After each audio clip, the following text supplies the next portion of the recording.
Shubor nakaslem jong unongsan Hima.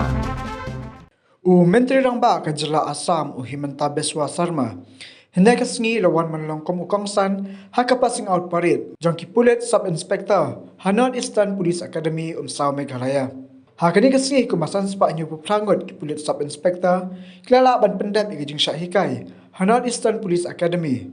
Pat barok kini kisan sepak nyupu pelangut kidailut ki benak Jela Assam. Kini di Thup ke babon tamme ki Shah Hikai Nepa na do pas dangi kini keslam Jingkai house nam syajar kena sepak nyu pupra.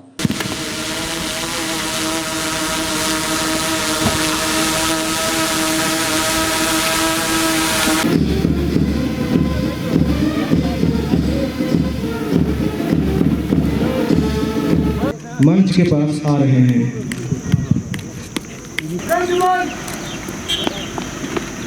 माननीय मुख्यमंत्री जी का जन्म गांधी बस्ती उल्लूबारी हुआ।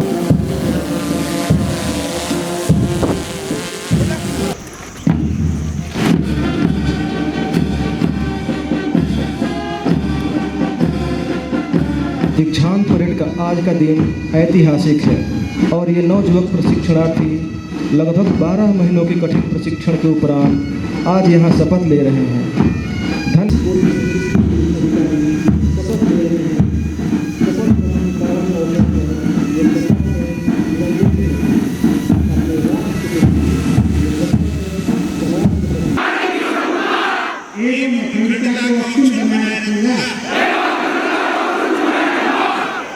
मैं विधिवत और विश्वासपूर्वक अपनी सर्वोत्तम क्षमता ज्ञान और मूल्य के अनुसार सौंपे गए कर्तव्यों का बड़ी संख्या में यहाँ पर सम्मानित और विशिष्ट अतिथि आए हुए हैं। साथ में इन युवा अधिकारियों के माता पिता और अभिभावक भी आज उनकी सफलता का parade. There are 10 platoons and they are commanded by one platoon commander.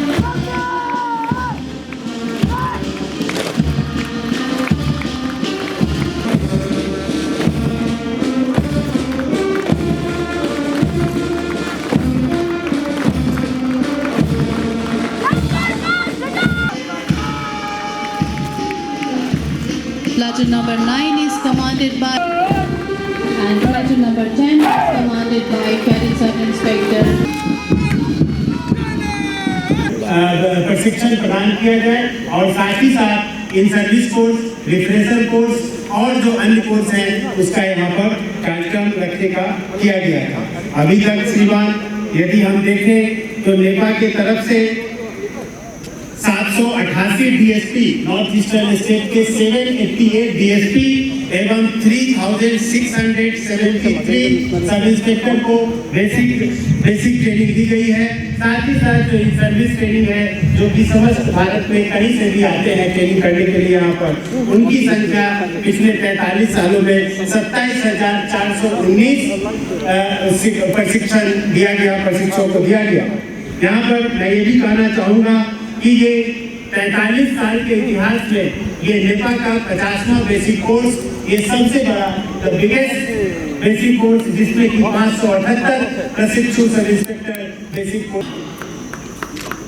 Number 3, আটাইতকৈ এটা ইম্পৰ্টেণ্ট অভিলেখ হ'ল যে তোমালোকে absolutely on the basis of your merit তোমালোকে পৰীক্ষা নিজৰ সামৰ্থ্য দেখুৱাইছা, সক্ষমতা দেখুৱাইছা আৰু নিজৰ জোৰত পাছ কৰিছা।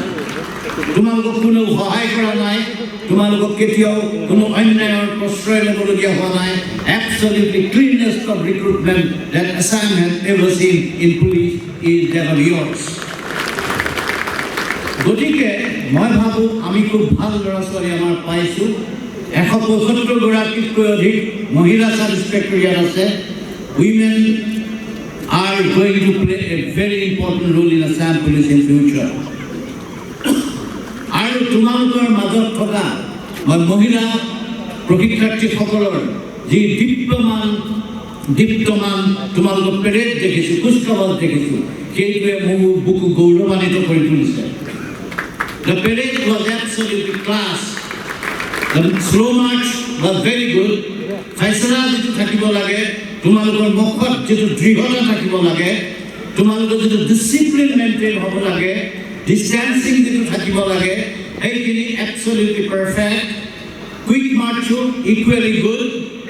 আৰু এই যিটো প্ৰশিক্ষণৰ পিছফালে থকা যিটো কষ্ট, তোমালোকৰ কষ্ট, যিসকলে পৰীক্ষা তোমালোকক প্ৰশিক্ষণ দিয়ে তেওঁলোকৰ কষ্ট, ডাইৰেক্টৰে যিটো লৈ তোমালোকক সপোন দেখিছে, অসম পুলিচৰ আমি যি সপোন দেখিছোঁ সেই সকলোখিনি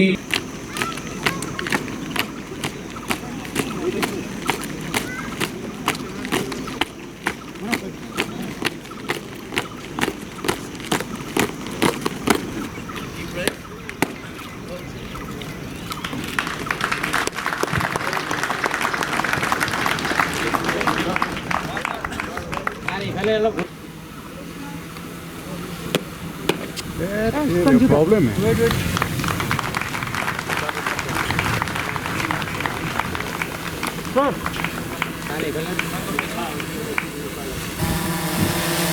क्या संदीपा का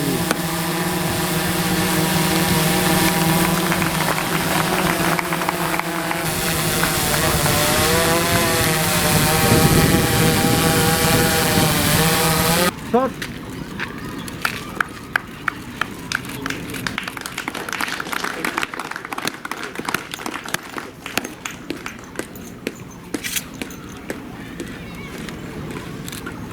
একে সময়তে মই শ্ৰদ্ধা সহকাৰে স্মৰণ কৰিছোঁ এই প্ৰশিক্ষণ কালত আমাৰ মাজৰ পৰা 2022 চনৰ 9 মাৰ্চ তাৰিখে আঁতৰি যোৱা কেডেট সাব ইন্সপেক্টৰ মনেশ্বৰ পণ্ডিতক।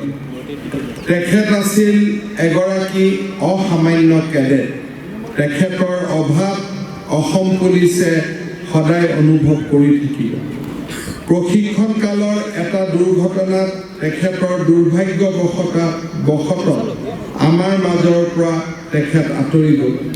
মই তেখেতৰ আত্মাৰ চিৰশান্তি কামনা কৰিছোঁ। নিয়াৰিকৈ এই প্ৰশিক্ষণ যাতে অনুষ্ঠিত হয় তাৰ উদ্যোগ লোৱাৰ বাবে মই অসম আৰক্ষী সঞ্চালক প্ৰধান ভাস্কৰজ্যোতি মহন্তকো ধন্যবাদ জনাইছোঁ। I would like to thank Director Nepa, Sri Deepak Kumar, who is an outstanding officer of Assam Meghalaya cadre, and all the indoor and outdoor faculty members and the entire team of Nepa fraternity for most willingly and graciously accepting the huge challenge to train such a large number of trainees.